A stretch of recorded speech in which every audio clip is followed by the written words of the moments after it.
for international market access of durian, may we call in the Chief of the Food and Marine Division of the Department of Trade and Industry Export Marketing Bureau. Let us all welcome Ms. Myrtle Faisolina. Let's give her a big round of applause.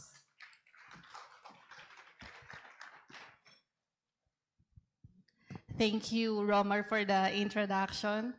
So, good afternoon, everyone. First and foremost, I'd like to thank the Durian Industry Association of Davao, our colleagues from the Department of Agriculture, AMAS, and the ARFO 11 for inviting EMB to this event.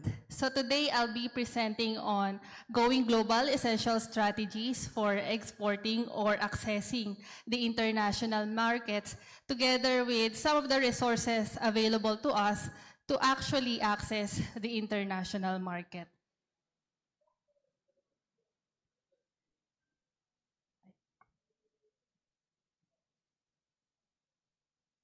Okay, so there. So just a brief overview of the agricultural landscape of the Philippines. So we all know that the Philippines is strategically located to be a global player in the international market for agriculture products. As a matter of fact, 25% of our production and manufacturing capabilities came from the agricultural sector. And based on this study of the International Trade Center, the agricultural sector of the Philippines has a $10 billion potential. And the most important regions for our agricultural sector to tap are the East Asia. So these are China, Japan, South Korea, Europe, North America, and ASEAN. And now, if we review our data based on the Philippine Statistics Authority, so in 2023, the export of food and agricultural products of the Philippines was $6.43 billion. And our top markets are USA, Japan, and China.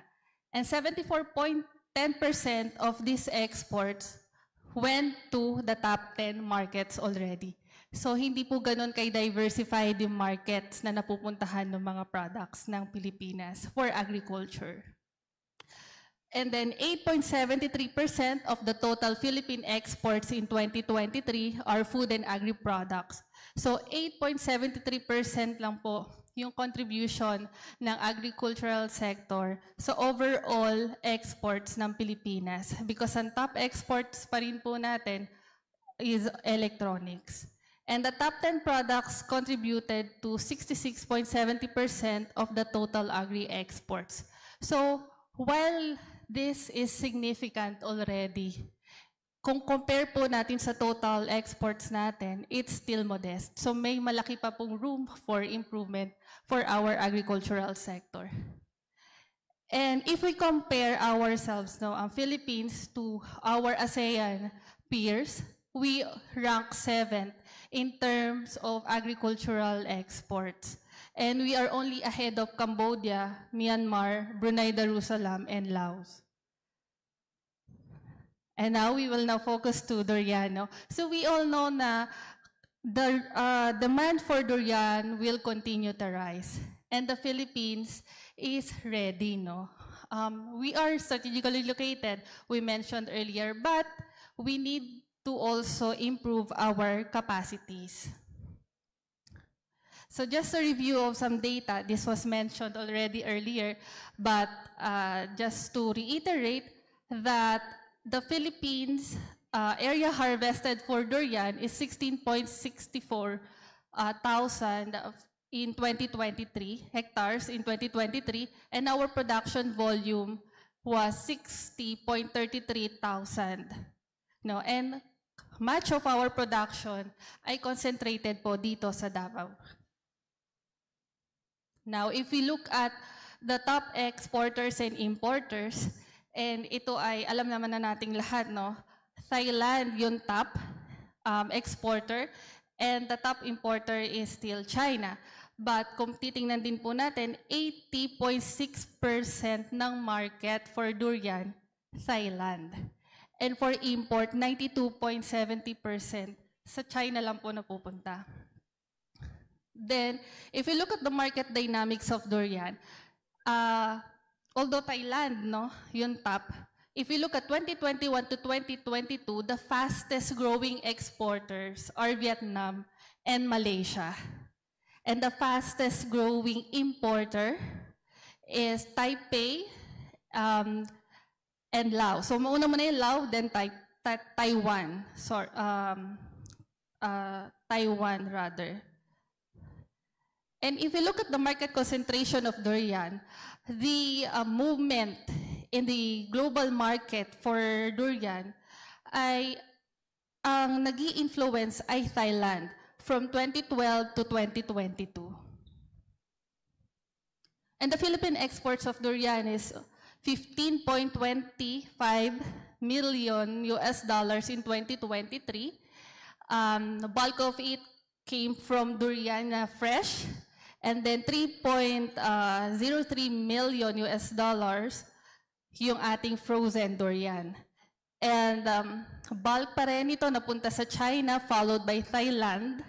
So Thailand being ang exporter, nag-i-import din from the Philippines. And then followed by Hong Kong. So just a reality check, no? Our exporters, number of exporters is decreasing. So from 2018 to 2022, half of our exporters nawala na sila. So ito yung hamon sa atin, no? So hindi ko po sinasabi na madali ang mag-export, no? Pero meron din po itong advantages. So kung mag-export po tayo, ito yung mga advantages natin. Increased sources of revenue. So may diversification ka ng sources of income. Expand existing markets. Global recognition for your product. And sa usapan natin ngayon, for durian, enhance competitiveness, and drive economic growth. So if we review our macroeconomic formula, no, may positive impact po pag tayo ay nag-e-export sa ating overall economy. And what are the available resources naman for those who would like to export? So the DTI EMB po has TradeLine Philippines. This is an interactive trade statistics. So kung gusto nyo pong maintindihan yung import-export dynamics, available po yung information sa website. And then we have also export services chat box. So if you have question, meron pong chat box ang TradeLine Philippines. And we do have business matching, no? Itong TradeLine also serves a business matching portal. And we have market intelligence digest from our subscription from various market intelligence researches. And then advisories and other resources. And then we also develop po an export guidebook. This can be downloaded from TradeLine din po. And then we have Trade Map. This was developed by the International Trade Center. So if you would like to see yung import, export, sino ba yung mga players, sino ba yung mga importers, sometimes po kahit dun sa company level, na-export po natin sa Trade Map.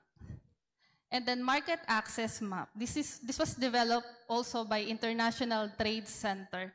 So if you would like to know the tariff, no, yung market access issues, ito po yung pwede nating puntahan. And then the Global Trade Help Desk. So this was developed by ITC also in collaboration with various agencies such as the World Trade Center and UNCTAD. This is a more comprehensive platform.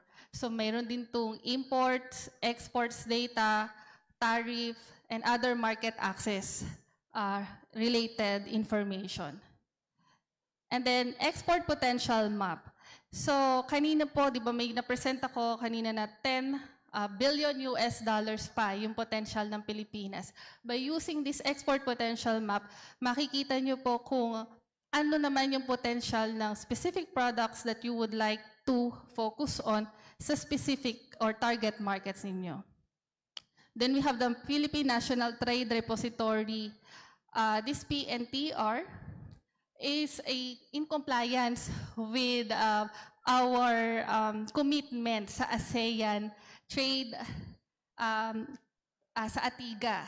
So, kaya po tayo mayroong PNTR. So, dito makikita din po natin yung mga commodity-related codes, which is very important pag gusto nating malaman kung ano yung tariff na gagamitin. And then, we offer also various training courses through the Philippine Trade Training Center, which is the training arm of the Department of Trade and Industry. So this slide presents a flow chart or summary of exporting procedure. So of course, step 1, you have to know the business basics. And this is by registering your business to the client profile registration system with BOC. And then you have to, of course, wala kang business kung wala kang pagbebentahan. So you have to sell to your customers. You have to take the orders. And then payments and collections sa step 4. Sa step 4, you have to have it cleared po during your negotiation, no? Sa kontrata. So kailangan clear po yung mode of payment natin and ano yung payment term. Step 5, you have to identify sea or air freight booking. So, by land ba yan? O by air or by water po ba yung sea? Yung ipapadala yung inyong mga produkto or durian. But kailangan po kayong magkaroon ng study kung gaano magiging competitive, no? Usually po kasi mas mahal kapag by air. And then step 6, fill out export declaration through, with the BOC po through their E2M or electronic to mobile system. Step 7, you have to get your export clearances from the competent authorities. So for durian, this should come from the Bureau of Plant and Industry for fresh po. And then for frozen, that will come from the Food and Drug Administration. Step 8, process authority to load from the BOC. And step 9, process shipping documents. And step 6, customer servicing. So yung pag-export natin, kailangan hindi lang po siya natatapos pag naipadala natin yung ating produkto, but also even after that. No, kung may mga questions yung ating buyer, we have to address it. And this is the list of export requirements or documents. So, if you would like to know po sino yung mga accredited sea freight provider, available po ito sa DTI website. And then, if for air freight, available naman po sa Civil Aeronautics Board website. So, export clearances, as mentioned earlier, ito po ay nanggagaling sa ating mga commodity agencies. So, kasi may iba pong mga products that are regulated or prohibited. And if we are exporting to a country that we have free trade agreements, we have to secure po yung tinatawag nating certificate of origin. So a certificate of origin is a document attesting that goods in a particular export shipment are wholly obtained or produced or manufactured or processed in a particular country or yung country of origin dito sa Pilipinas. Because meron po tayo mga preferential treatment kapag po tayo ay signatory with a free trade agreement. So, for example po, within ASEAN, dahil member tayo nito, meron po tayong mga pinag-exportan na reduce yung tariff natin or even zero.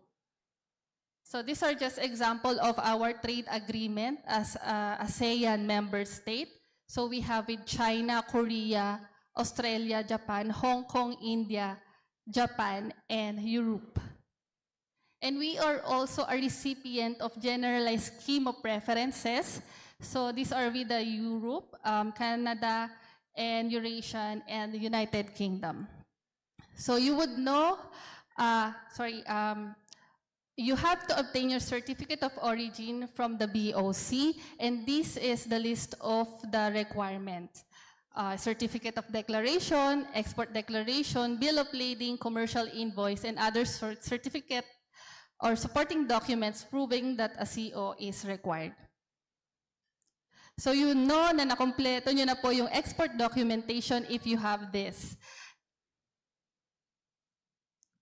Since our primary market po for durian is China, we have to know po the General Administration of Customs of the People's Republic of China, or GACC Decree 248. So this GACC requires that facility and product registrations for food product imports into China must be completed and approved by GACC prior to shipment. So who needs to register? All food exporters po, no? Excluding lang po yung food additives and food-related products. Pero how to register? There are two ways. First, via competent authority, and second, self-registration. So through competent authority, there are 19 categories na dapat po dumaan dun sa mga competent authorities natin. At ito po yun. And just in case po nakakailangan ninyo in the future, mayroon na po tayong category, no, ng mga products. And per category, meron pong mga competent authority in charge. So nandiyan po yung contact ng FDA, BPI, and BIFAR. So ganito po yung itsura ng GACC registration for your information. So that concludes po my presentation. So again, marami po, no, malawak pa yung potential ng ating durian, pero meron din po tayong assignment. So we have to improve our production and comply with the requirements of the market. So just in case po that after this activity you have further questions, you can contact DTI-EMB at the contact details flash to the screen po. Again, maraming salamat po. A big round of applause po to Ms. Myrtle po for presenting the export opportunities of the Philippine durian. So once again po, we are live via Facebook at